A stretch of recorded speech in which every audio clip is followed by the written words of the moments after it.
Good afternoon and welcome to another episode of Around the Grounds here at Finalwhistle.ie. Another jam-packed Saturday afternoon of action in the Women's National League to bring you all of the reports from the 5 games that took place with 2 o'clock kickoffs around the league this afternoon. We will start first with the game at Carrick Park where Wexford Youths took on Treaty United.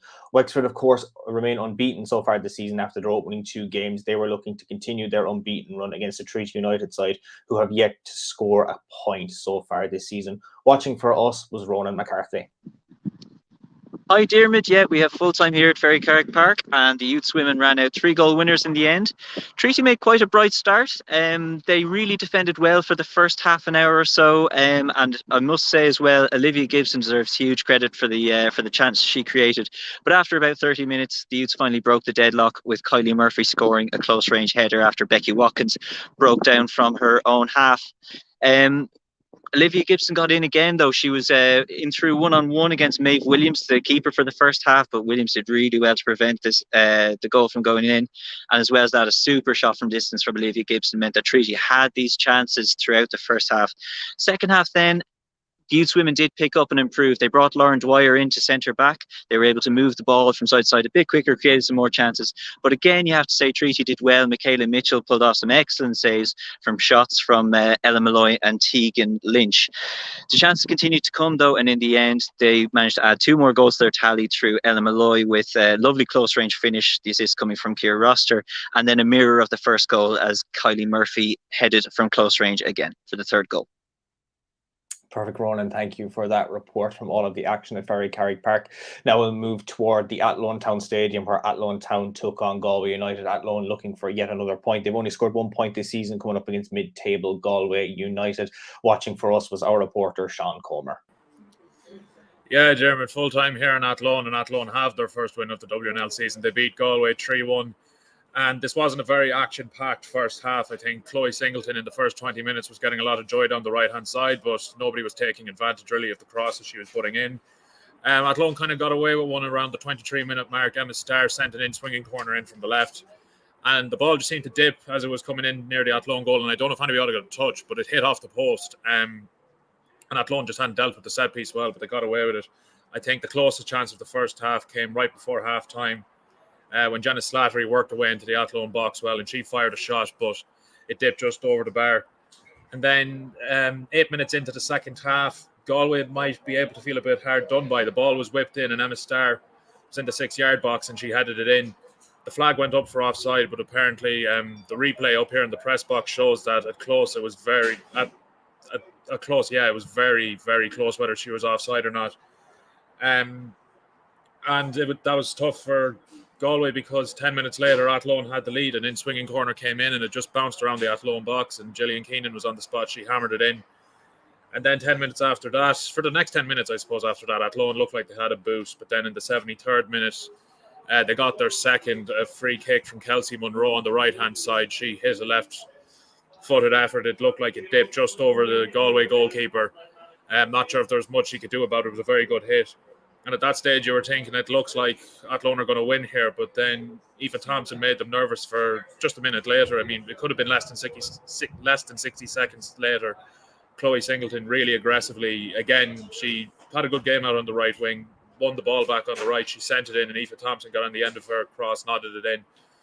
And you were kind of thinking Galway were going to kick off from here and really make it nervy for Athlone. But they didn't have that boost. And then in the 83rd minute, it was wrapped up. Kelly Brannan got the ball on the left-hand side. She played a lovely through ball for Gillian Keenan, who got her second. She ran through, chipped the goalkeeper, and that was it.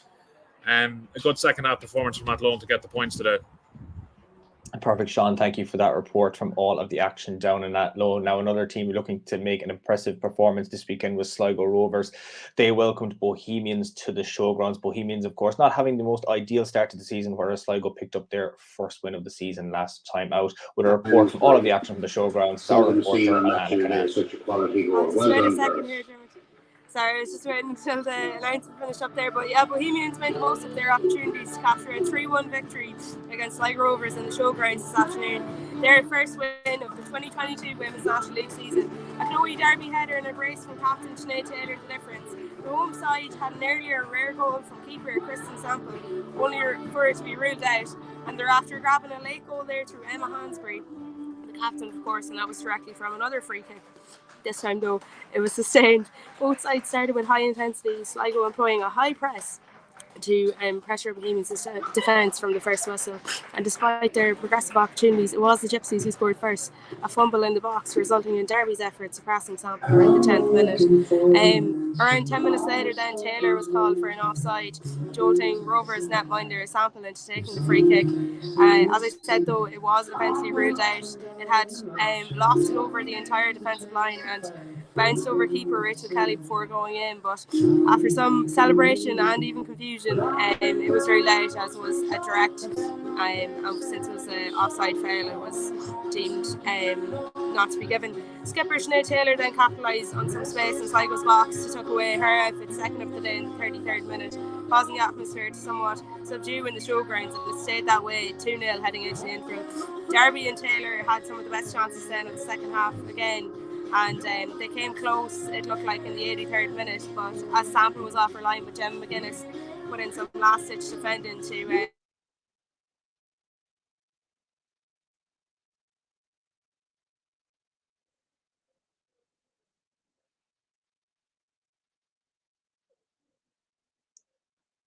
I think we're having a bit of issues with Alana's report there. Can you hear me, Alana?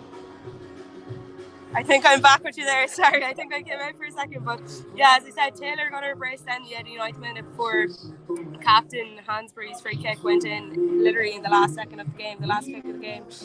So they'll be happy to have got that consolation goal, but next time out see Feeney's side tackle Shelburne in Tulka Park, while with the joy of their first win of the season in their pocket, both take on Cork City in Turner's Cross. Perfect. Thanks to Alana for the report there from the showgrounds this afternoon. Now looking toward another action-packed couple of fixtures, we had Shelburne entertaining Cork City at Tulka Park. Shelburne, of course, remaining unbeaten. They've only had 2 games this season. They took on a Cork City side who haven't had the best ideal start as well, similar to their Limerick counterparts. Treaty United are near the bottom of the table on 0 points. Watching for us was our reporter, Sam Curtin. Hi, David, and yes, Shelburne really signalled their intent this evening on what was a glorious day for football at Tulka Park. Unfortunately for myself, I was at home, so I didn't get to soak in the sun. But Shells really started brightly, penning Cork inside their own half with a really high press. Cork trying to play it from the back but struggling, and well, it was only a matter of time before Shells would get their first goal, and indeed they did on 14 minutes. And this is where Shauna Fox got on the end of Rachel Graham's corner to give the hosts a deserved lead. Cork were more competitive though then in the second quarter, but Shells delivered a real sucker punch of a goal on 37 minutes when Noelle Murray from a corner managed to chip Abby McCarthy, who was off her line, to give Shells a 2-0 lead. On 39 minutes, it got even better for them. This time, Jessica Zhu, who of course is West Ham bound, she put through Jessie Stapleton through on goal, and she slotted it past Abby McCarthy's legs to make it 3-0 to Shelburne. And they got their 4th goal then on 44 minutes, and it was once again Jessie Stapleton who got the goal for Shelburne to leave 4-0 at the break. Going to the second half, Shells, Noel King rang the changes at halftime, and indeed it was a substitute who got Shells' 5th goal, Gloria Douglas, putting the ball past Abby McCarthy to make it 5-0 to the hosts.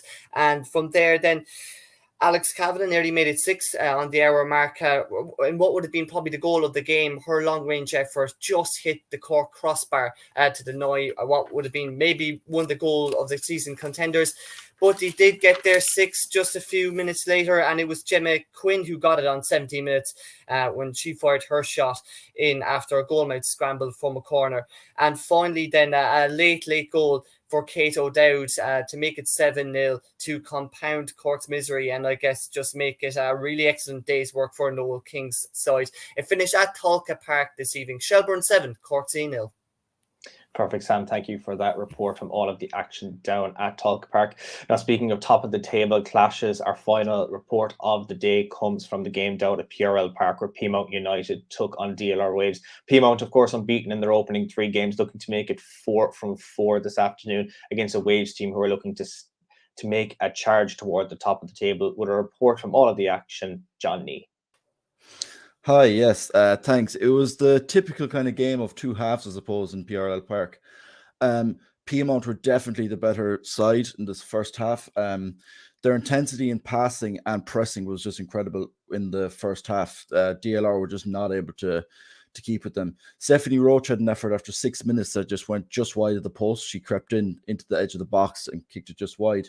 But on the ninth minute, sorry, Piedmont had a short corner that they whipped into the blocks, and Erin McLaughlin, got her head to the ball, and it deflected off one of the DRL defenders into the back of the net.